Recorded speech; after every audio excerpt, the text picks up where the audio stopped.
नमस्ते दोस्तों, स्वागत है आपका एट द डार्क फाइल्स में। आज हम आपको एक ऐसी कहानी सुनाने जा रहे हैं जो आपके दिल को झकझोर देगी।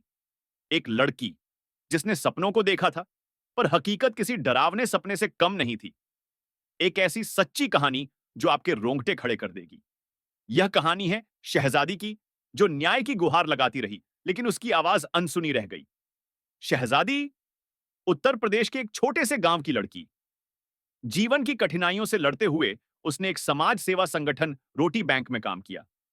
बचपन में एक हादसे ने उसका चेहरा झुलसा दिया था, लेकिन इस हादसे ने उसकी हिम्मत को नहीं तोड़ा। वह अपने सपनों को साकार करने के लिए लगातार संघर्ष करती रही। 2021 में फेसबुक के जरिए उसकी मुलाकात आगरा के उजैर से हुई। उजैर ने उसे अपने मीठे शब्दों के जाल में फंसाया। उसने वादा किया कि वह उसका चेहरा ठीक करवा देगा, उसकी जिंदगी बदल देगा। लेकिन जो सोचा था वह कभी पूरा नहीं हुआ। नवंबर 2021 में उजैर ने विश्वासघात किया और शहजादी को दुबई में फैज और उसकी पत्नी नदिया को बेच दिया।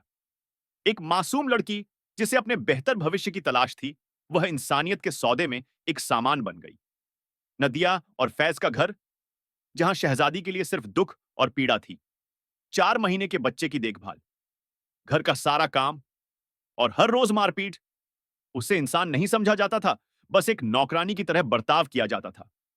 शहजादी को बाहर निकलने की इजाजत नहीं थी। उसके सारे सपने उस घर की 4 दीवारों में कैद हो गए थे। वह वापस भारत जाना चाहती थी, अपने परिवार से मिलना चाहती थी, पर उसकी पुकार अनसुनी रह गई। फैज और नदिया का बच्चा, जिस दिन उसकी वैक्सीन लगी, उसी शाम उसकी तबीयत बिगड़ गई। शहजादी ने पूरी कोशिश की बच्चे का ध्यान रखने की, लेकिन कुछ ही घंटों में उसकी मौत हो गई। यह एक दुर्भाग्यपूर्ण हादसा था। पोस्टमार्टम नहीं कराया गया, शायद सच्चाई सामने आने के डर से। लेकिन 2 महीने बाद शहजादी पर इल्जाम लगा दिया गया। फैज ने एक वीडियो रिकॉर्ड कर पुलिस को दिया, जिसमें शहजादी ने कथित तौर पर जुर्म कबूल किया। पर सच्चाई कुछ और थी। शहजादी ने कहा, उसे मारा गया, धमकाया गया, जबरन कबूल करवाया गया। उस पर शारीरिक और मानसिक अत्याचार किया गया। लेकिन किसी ने नहीं सुनी उसकी बात। कोर्ट ने वीडियो को सबूत माना, लेकिन यह नहीं देखा कि वह कबूलनामा डर और यातना के साए में लिया गया था। 31 जुलाई 2023 को अब्बू धाबी कोर्ट ने उसे मौत की सजा सुना दी। फैसला बरकरार रखा गया। 28 फरवरी 2024 को अंतिम मुहर लगा दी गई।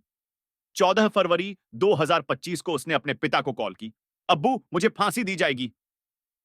यह एक बेटी की आखिरी पुकार थी, लेकिन कुछ नहीं हो सका। भारत सरकार तक खबर 13 दिन बाद पहुंची। दूतावास ने कोशिश की, पर देर हो चुकी थी। 15 फरवरी 2025 को शहजादी को फांसी दे दी गई और परिवार को 28 फरवरी को बताया गया। पिता ने आखिरी कोशिश की, पर न्याय नहीं मिला। एक बेगुनाह लड़की जिसे इंसाफ नहीं मिला। आज भी ऐसे कितने मामले छुप जाते हैं, कितने लोगों की आवाज नहीं सुनी जाती। हम एक ऐसे समाज में रहते हैं जहां कमजोरों की आवाज अक्सर दबा दी जाती है। क्या यह न्याय था? क्या हमारी व्यवस्था इतनी कमजोर है? क्या हम कभी ऐसी निर्दोष आत्माओं को न्याय दिला पाएंगे? आपका क्या कहना है इस मामले पर? कमेंट करें और इस स्टोरी को ज्यादा से ज्यादा शेयर करें। मिलते हैं अगली सच्ची कहानी के साथ। तब तक अपना ख्याल रखें। जय हिंद,